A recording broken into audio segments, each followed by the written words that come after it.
Thank you for coming to the Brownback Seminar, jointly hosted by Delta Science Program, Ecosystem Restoration Program, and the Surface Water Ambient Monitoring Program. Today we have Dr. Gregg Camfield from UC Merced. He's currently a Vincent Hillyer Professor of Literature, and he's been there since 2007. And he's also serving as Vice Provost for the faculty at the university. He has a bachelor's degree from Brown University, PhD degree from UC Berkeley, and he's been at the University of Pennsylvania and the University of the Pacific before he came to the UC Merced. And I put a few books here as sort of showing his affection to the Mark Twain. So if you have any questions about him, talk to him. He's going to present a seminar today on the Delta Narratives Project, which is supported by Delta Protection Commission. If you have any questions or interest in the project, please visit the website that's listed below. And without further ado, I'm going to open up the presentation for him, and so we can go on. Okay. Welcome. Thank you.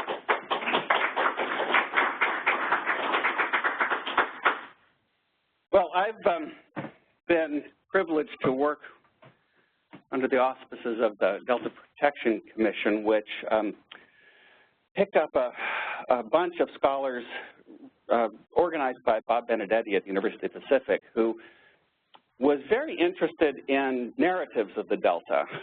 One of the things that has struck him, I mean, he was at the University of the Pacific for a very long time before he retired, was the degree to which the Delta as a cultural site was often below people's radar, that people just didn't really have a sense of the Delta as a place.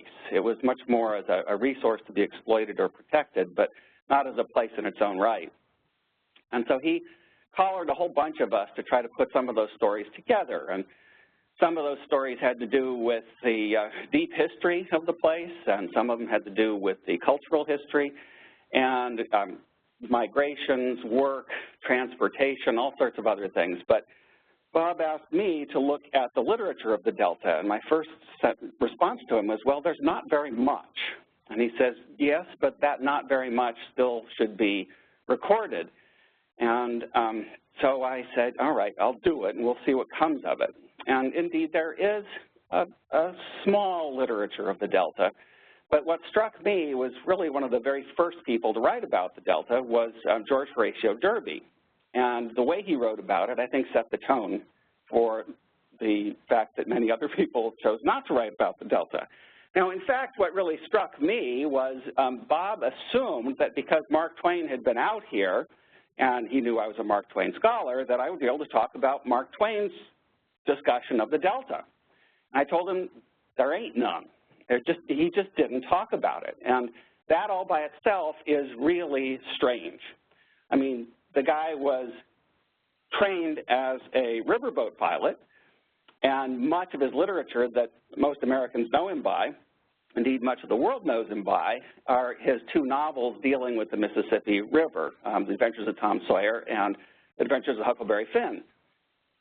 He also wrote a book which he conceived when he was in San Francisco, actually, about the entire Mississippi. He said it was going to be the last word on the Mississippi, and he ultimately wrote that book as Life on the Mississippi, and much of it deals specifically with New Orleans as a hub of culture that the entire Mississippi Basin essentially drains down to, and it becomes the focal point of a very vibrant and rich culture.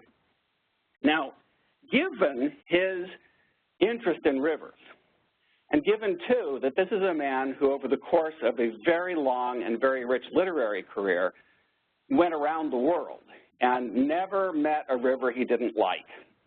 He wrote extensively, for example, about the Rhine River with all of its boat traffic, and he actually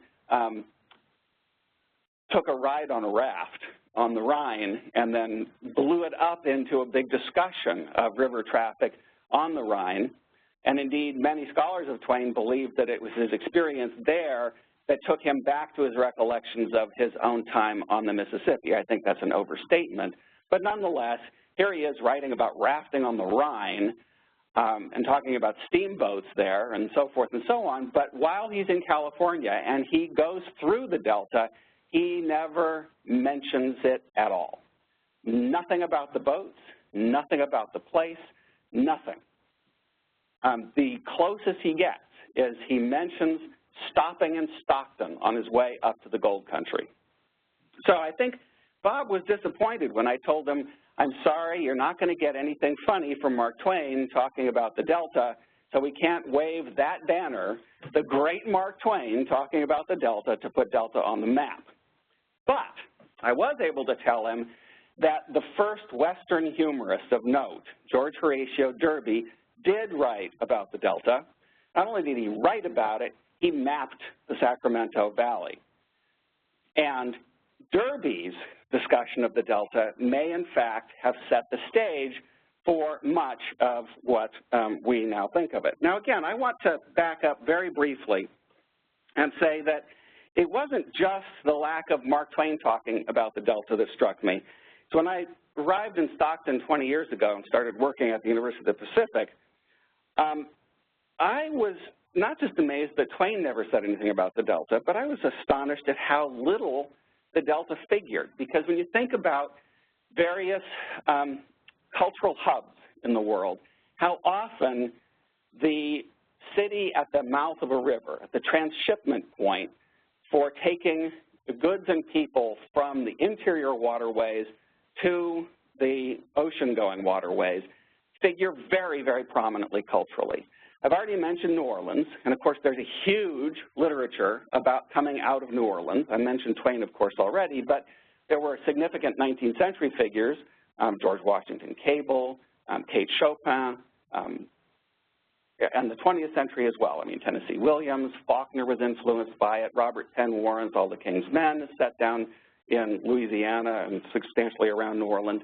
I mean, you have this sense there of a thriving culture, and for that matter, we've got music, we've got food, we've got the celebration of a Creole culture, of a radical mix of people from all over the world. You could talk about New York City that way as well. I mean, again, one of the reasons it became the Empire State was the development of the Erie Canal connecting New York City to the inland waterways and becoming a major transshipment point. And again, New York City is right there, the transshipment point from the interior waterway to the rest of the world. And I don't think I have to say anything about New York as a cultural center, or say London, a tidewater city, or Cairo, or, you know, you can go on and on and on. But there is no city here. There's a town, Benicia. Why didn't Benicia become our Delta city? Why is San Francisco the center of cultural gravity in the West? And it is. San Francisco is the world city. San Francisco became the cultural capital as well as the capital of the West Coast. Now, you can understand perhaps why Sacramento wasn't. Even though it was right close to the gold fields, it kept getting flooded constantly, and so that made it difficult for it to really establish itself as a city.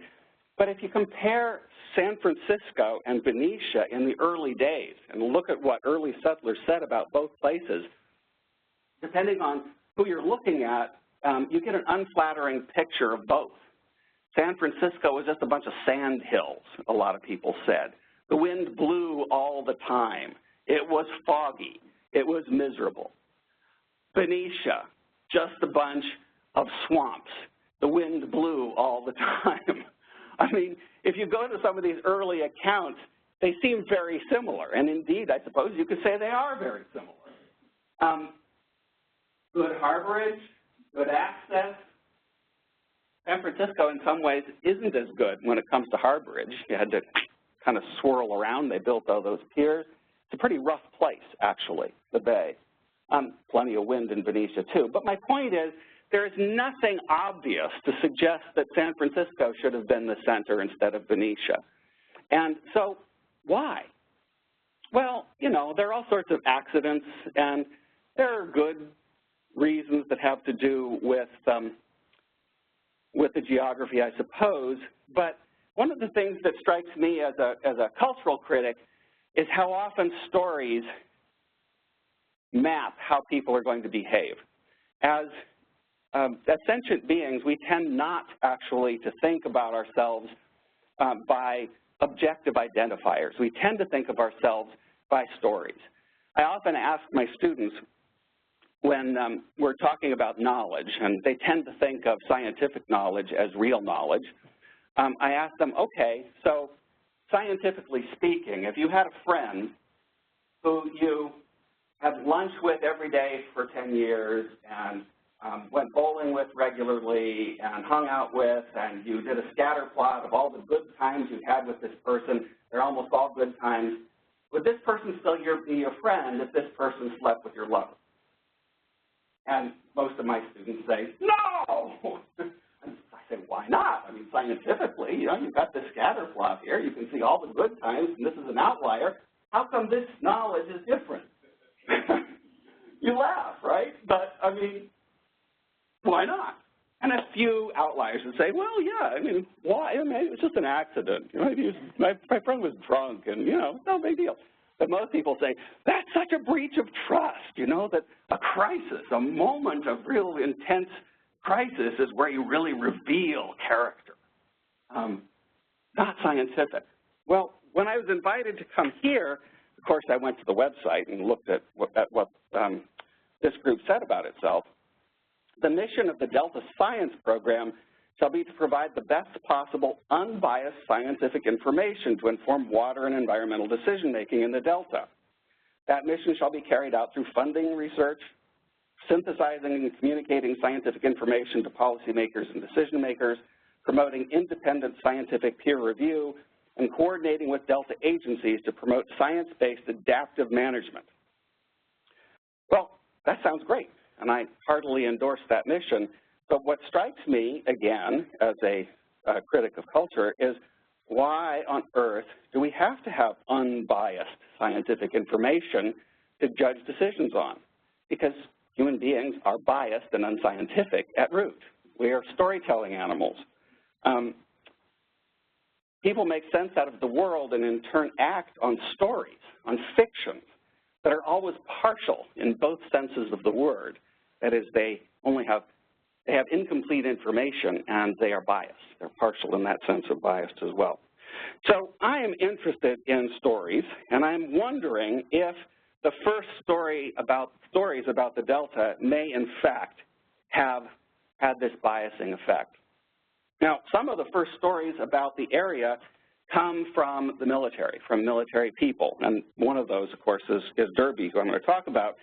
But I want to give as a counterpoint to Derby, William Tecumseh Sherman, a rather famous person, who in his memoirs tried to explain why San Francisco beat out Benicia. He says, foreseeing, as he thought, the growth of a great city somewhere on the Bay of San Francisco, he, Dr. Semple, selected Carquinez Straits as its location and obtained from General Vallejo a title to a league of land on condition of building up a city thereon to bear the name of Vallejo's wife. This was Francisca Benicia. Accordingly, the new city was named Francisca. At this time, the town near the mouth of the bay, I love that, the town near the mouth of the bay, was known universally as Yerba Buena. But that name was not known abroad, although San Francisco was familiar to the whole civilized world. Now, some of the chief men of Yerba Buena, Folsom, Howard, Leidesdorf, and others, knowing the importance of a name, saw their danger, and by some action of the Ayuntamiento, or town council, changed the name of Yerba Buena to San Francisco. Dr. Semple was outraged. Outraged that they're changing the name to one so like his of Francisca, and he in turn changed his town to the other name of Mrs. Vallejo, namely Benicia. And Benicia it has remained to this day. I am convinced that this little circumstance was big with consequences. That Benicia has the best natural site for a commercial city, I am satisfied. And had half the money and half the labor since bestowed upon San Francisco been expended at Benicia, we should have at this day a city of palaces on the Carquinez Straits. The name of San Francisco, however, fixed the city where it now is. For every ship in 4849 which cleared from any part of the world knew the name of San Francisco, but not of Yerba Buena or Benicia, and accordingly ships consigned to California came pouring in with their contents and were anchored in front of Yerba Buena, the first town. I doubt that simple explanation totally works, but it's not worth dismissing out of hand. That is to say, I think we in the 21st century do understand the importance of advertising, and it's equally true that people in the 19th had already begun to understand it as well. Indeed, there's a huge tradition in America in the 19th century of boosterism, of people going out and picking up land extremely inexpensively and then pushing it. Actually, that goes back to the 18th century with Americans going to Europe and selling plots of land in the middle of nowhere to unsuspecting Europeans who came out here thinking they were going to have lovely farms and well-developed communities because they'd see these maps with town halls and grocery stores and supply yards and streets and everything all laid out. They would get there and there'd be nothing. Well, there'd be things like trees and swamps and rocks, but nothing civilized in the sense that these people were expecting to buy. It's already an old tradition by the middle of the 19th century, so when people are boosting San Francisco or Benicia, that's part of the game and everybody knows it. And the question of who wins at boosting is, I think, open to debate in 1848 or 1849. Now, what about George Derby? Oh, by the way, as I was saying, the military was hugely involved in developing the West, generally speaking. These were actually commissioned by Captain Ringgold of the Navy. You've probably seen these sketches in various places. That's a whole series. So if you picked up their book and were trying to navigate from the Golden Gate all the way up to, say, Sacramento, you could, by looking at these various illustrations, find out where you were and where exactly you should turn around which island to stay in the channel. Anyway, here's Derby. Derby was a lieutenant in the Army Corps of Topographical Engineers. We all know about the Army Corps of Engineers. Relatively few of us know about the Army Corps of Topographical Engineers. By an act of Congress, the Army Corps was separated into two groups. The Corps and the Topographical Corps actually had some overlapping responsibilities, so they were eventually folded back into one group. But when Derby graduated from West Point, the Army Corps of Topographical Engineers was the elite coming out of West Point. Now, West Point is an unusual institution in American history and an extremely important one. It was the first regularly constituted engineering program in American higher education. It also was the first college or collegiate education, post-secondary education, that did not assume that the students coming into it had studied Latin and had gone through a number of other fundamental courses of study, which they would have to pass examinations for in order to get in. West Point, as it still is, you have to be nominated to get in. You have to be nominated by a federal elected official, a congressman or a senator. And if you were coming from the West and you were politically well connected and you wanted to go to West Point, it was likely that you had not studied Latin. On the other hand, every post-secondary curriculum in the United States was predicated on a thorough grounding in the classics. So West Point had a challenge in its curriculum, and that was, how do we get all these kids who know not a lick of Latin up to scratch? They developed a rather rigorous system of catechism, if you will. And it wasn't just Latin, it was also French and geometry and the traditional liberal arts as well. And they also established a system of ranking. that you would always be ranked in your class.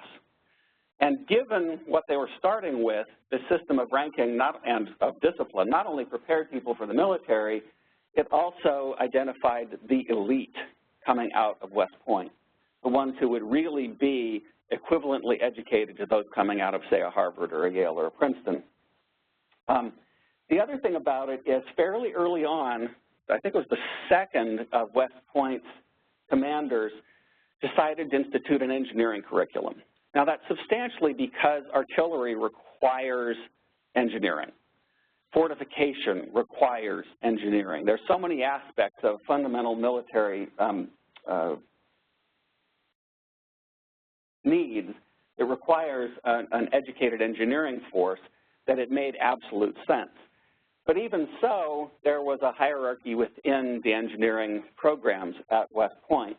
Those who were fairly low in the class ended up going into the artillery or the infantry. Their knowledge of engineering principles certainly helped them, but if you were at the top of the class, you could go into the Army Corps or into the Corps of Topographical Engineers. These were the people who fanned out over the United States, especially out west, mapping and not just mapping, which was extremely important. Derby himself was part of a mapping expedition along the Columbia River. He was part of a mapping expedition of the Sacramento Valley. He was part of a mapping expedition of the lower Colorado. In fact, one of his best jokes was when he was stationed in Yuma. He said that one of his command died and went to hell, and the next day he sent back for blankets. Takes a minute. So anyway, he's all over the West, and after his time in San Francisco and Benicia, he was sent down to San Diego, which he thought was another backwater. Let me get back to my notes here. It was when he was in San Diego, he was really bored and actually bought a newspaper, so he wrote a number of columns. Mind you, he was often bored, and he would write humorous squibs for anybody who would publish them. And he became very well known throughout the West as a very funny man. He was a good comrade, a good companion. Remember, he's well educated. He was absolutely at the elite of West Point. He is an officer and a gentleman, and that was extremely important. These were civilized men, especially in the Topographical Engineers Corps. These were men who were conversant with scientists around the world. They were often part of the National Academy of Science.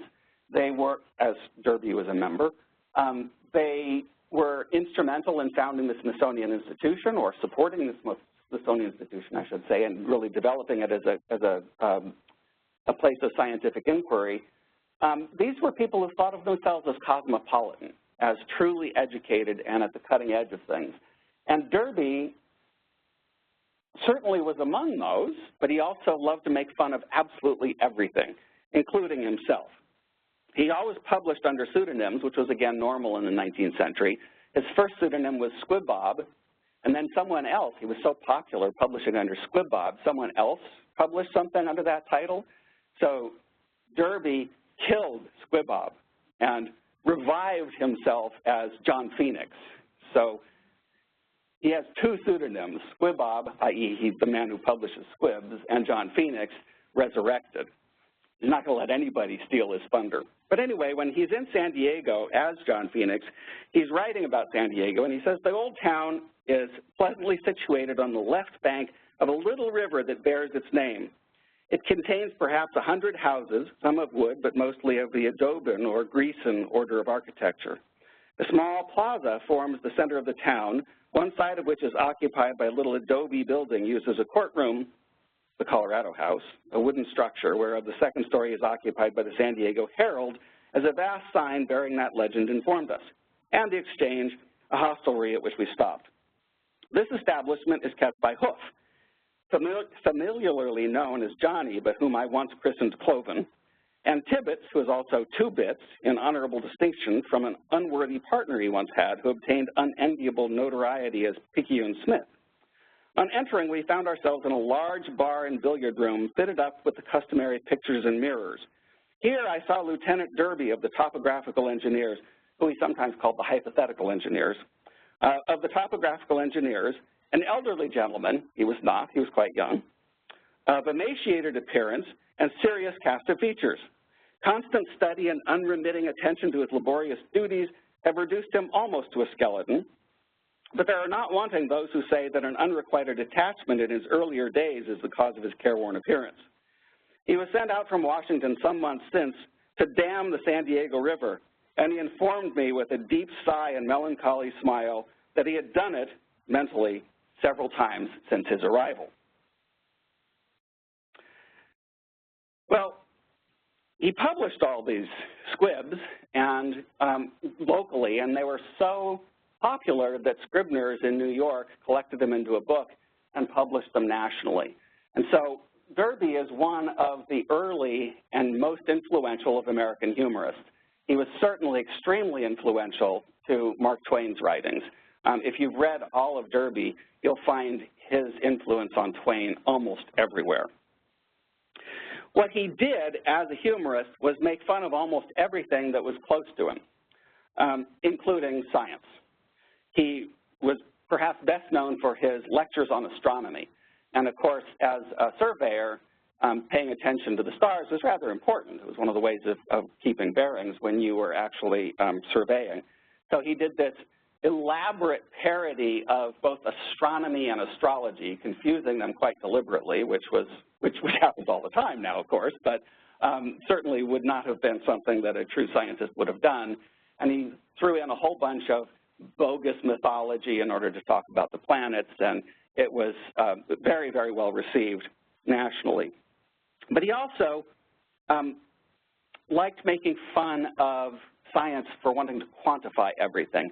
One of his other famous pieces is his new system of English grammar, in which he starts off by saying, I have often thought that the adjectives of the English language were not sufficiently definite for the purpose of description.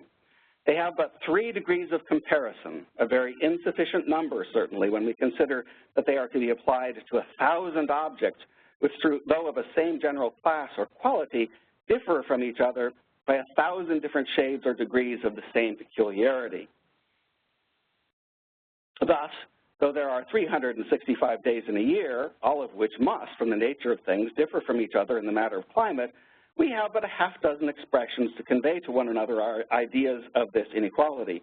We say, it is a fine day, it is a very fine day, it is the finest day we have seen, or it is an unpleasant day, a very unpleasant day, or the most unpleasant day we ever saw. But it is plain that none of these expressions give an exact idea of the nature of the day, and 2 superlative expressions are generally untrue.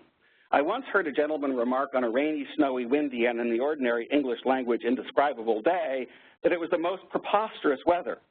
He came nearer to giving a correct idea of it than he could have done by any ordinary mode of expression, but his description was not sufficiently definite.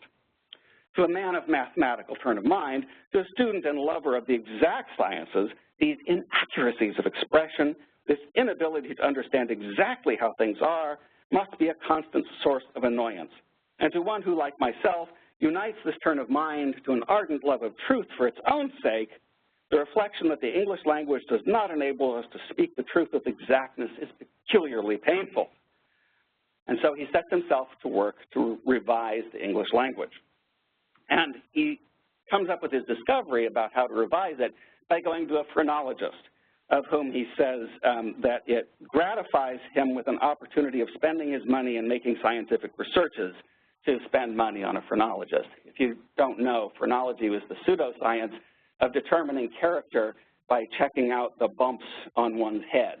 And phrenologists would usually have a little model of a human head with parts of the head marked off, ostensibly having to do with certain character traits.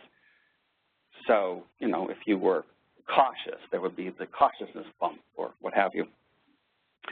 And then he says that he notice that the phrenologists would categorize these characteristics on a 1 to 12 scale. And he says, Eureka, now I know how to fix the English language. The system, shall I say this great system, is exceedingly simple and easily explained in a few words. In the first place, figures won't lie. Let us then represent by the number 100 the maximum, the ne plus ultra of every human quality, grace, beauty, courage, strength, wisdom, learning, everything. Let perfection, I say, be represented by 100, and an absolute minimum of all qualities by the number 1. Then by applying the numbers between to the adjectives used in conversation, we shall be able to arrive at a very close approximation of the idea we wish to convey. In other words, we shall be enabled to speak the truth. Glorious, soul-inspiring idea. For instance, the most ordinary question asked of you is, how do you do? To this, instead of replying pretty well, very well, quite well, or the like absurdities, after running through your mind that perfection of health is 100, no health at all 1, you say with a graceful bow, thank you, I'm 52 today. Or feeling poorly, I'm 13, I'm obliged to you. Or I'm 68 or 75 or 87 and a half, as the case may be.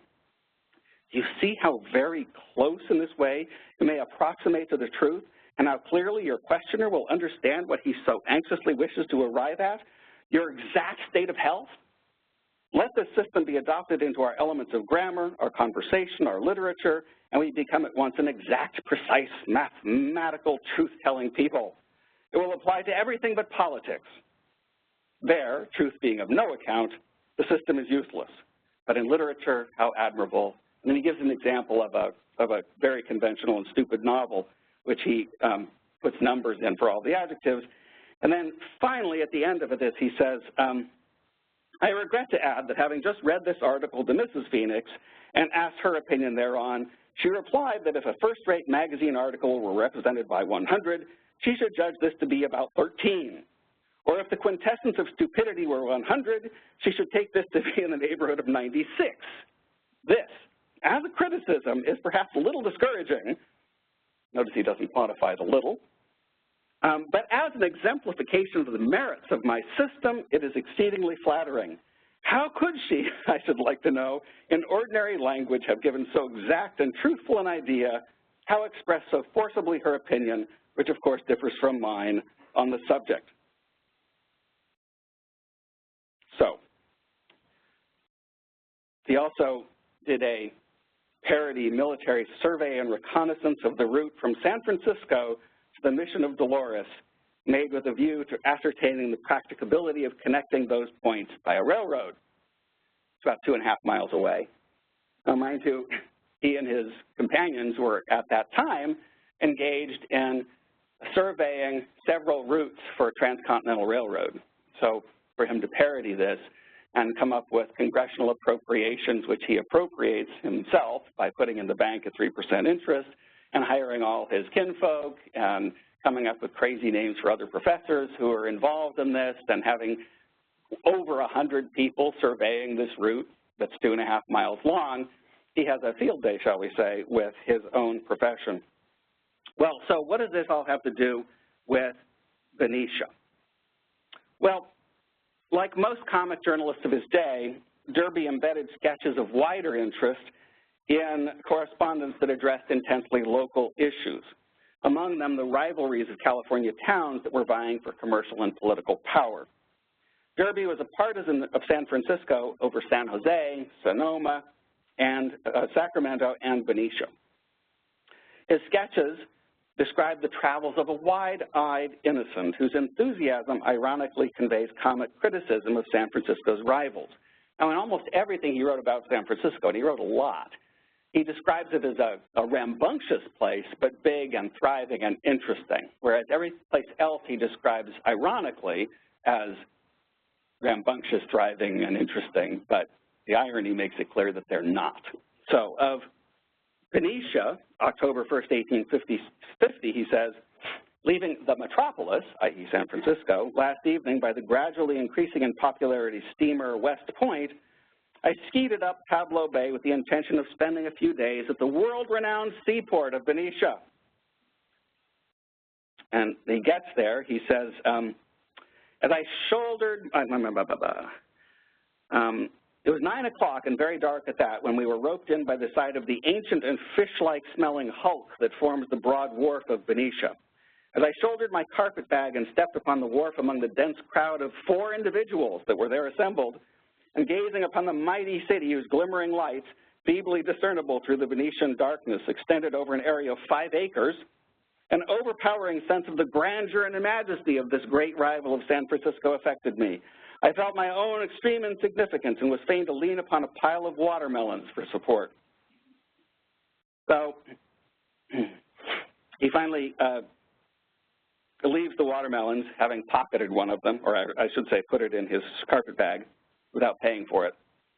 He takes a short walk, which brought him to the portal of the best and only hotel in the city, a large 2-story building dignified by the title of the Solano Hotel, where I was graciously received by mine host, who welcomed me to Benicia in the most winning manner. His name was Win.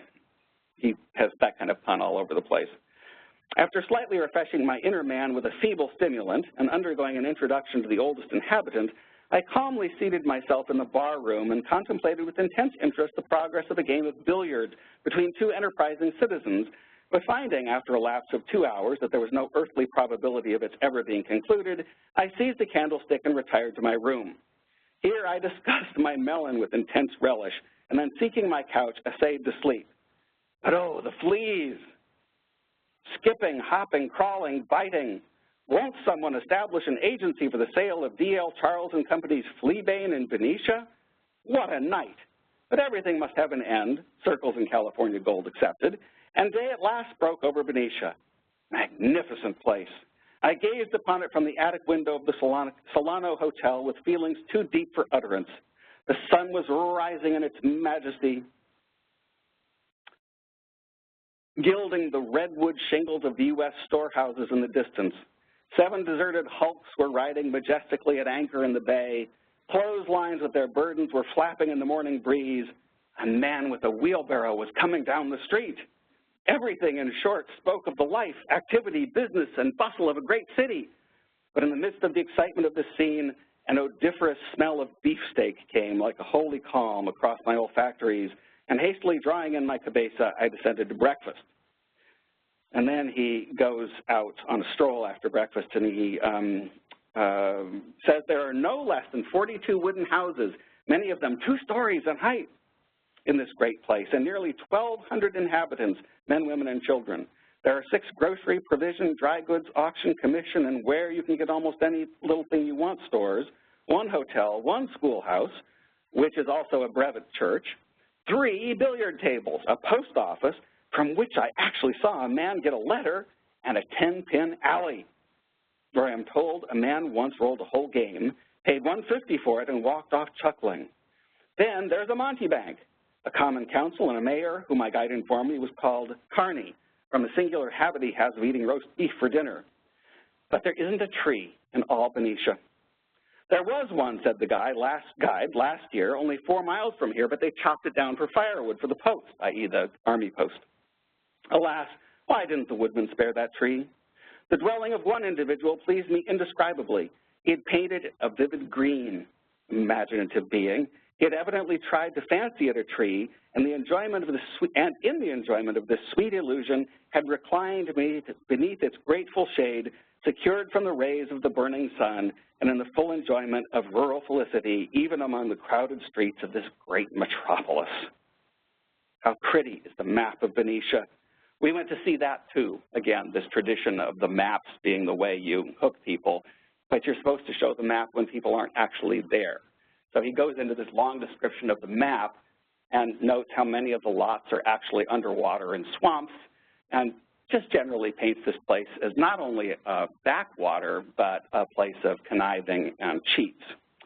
Now, mind you, that sketch goes on a long time, and then he follows with a sketch that's supposedly about his trip to Sonoma, but he spends most of that talking about Benicia and complaining that they misconstrued him, thinking that he was satirizing them, when in fact he was praising them, and he expected to be given some lots for free for having boosted them in the press, which again was not an uncommon practice in the West. And then he comes back, he's going back to San Francisco, he has to go through Benicia, and he says, tired at last of monotony, even in beautiful Sonoma, I packed up my carpet bag and taking the 2-mule stage, passed through pretty little Napa again and found myself one evening once more at Benicia. It had increased somewhat since I had left it. I observed several new clothes poles had been erected and noticed a hand cart at the corner of a street that I'd never seen before.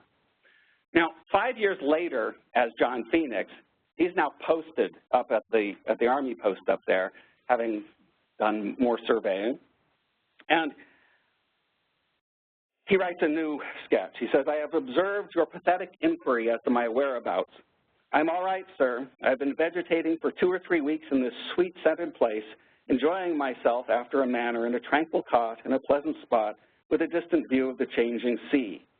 Howbeit, Benicia is not a paradise indeed. I am inclined to think that had Adam and Eve been originally placed here, the human race would never have been propagated. It is my impression that the heat and the wind and some other little Venetian accidents would have been too much for them. It would have puzzled them, moreover, to disobey their instructions, for there is no tree of knowledge or any other kind in Benicia. But if they had managed this, what, in the absence of fig leaves, would they have done for clothing? Maybe Thule would have answered for this purpose. Now, I'm sorry, after a pun like that, who could want to live in Benicia? Now, I'm dealing with a humorist, and humorists are intrinsically extravagant. So I'm making an extravagant claim to suggest that George here single-handedly destroyed the Delta, or at least stories of the Delta. But I think it is true that he was one of a number of people who established San Francisco as the real cultural center. And San Francisco became Bohemia. Almost every person with any artistic inclinations went to San Francisco. As much as they may have complained about certain aspects of San Francisco, they kept giving San Francisco billing. And eventually San Francisco became not just, as I mentioned earlier, the financial center of the West, but also the cultural center.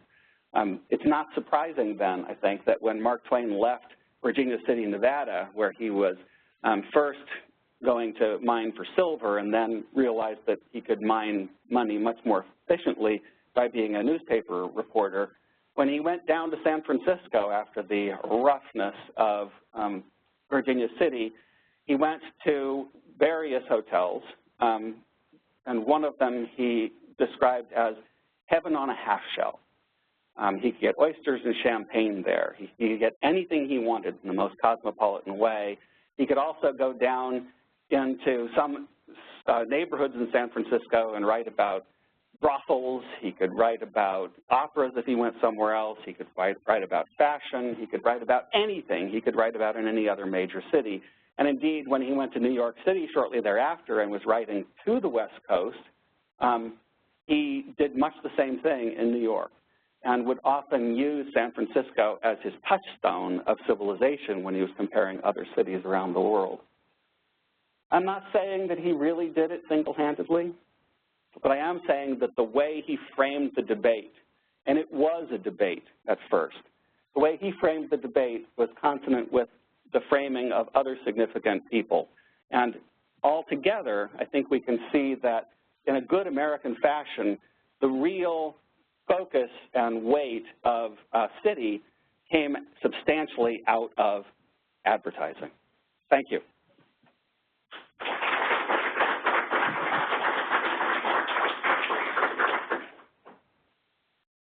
Do we have a minute for questions? Is that the usual routine? Yes, that is. So if you have questions, raise your hand. I'll bring the microphone to you, and you can. They probably all came here to quiz me about my knowledge of science. And after they realized that I have read Derby, they are afraid to challenge me on science. Derby ever actually surveyed the Delta? Parts of it. He surveyed the Sacramento River, so Sacramento Valley from the Delta on up. Would that have been before Sacramento was established? Or? No. Well, what do you mean by established? Gold had already been discovered, and Sacramento was a tent city, pretty much.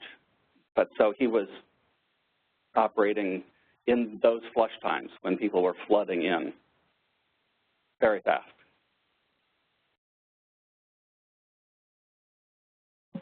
Yeah.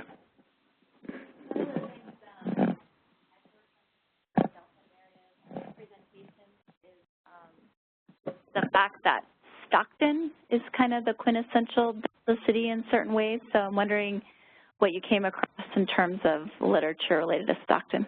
Oh, well, that's a whole much larger topic. There is some literature from Stockton. I mean, Fat City you've probably all read or have heard of, but not a lot, really.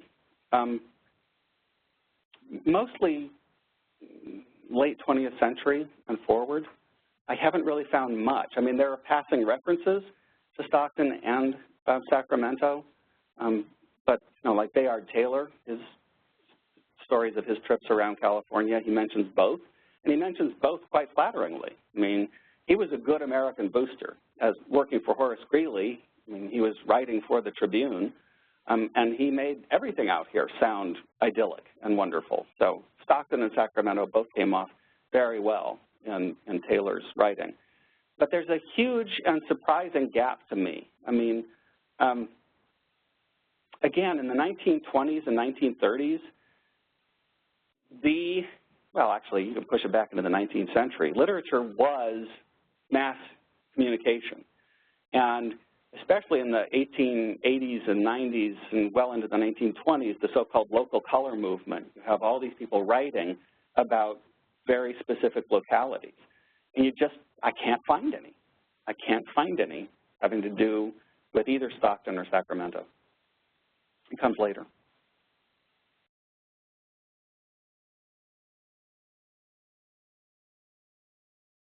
No more?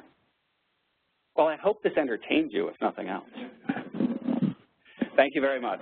Thank you.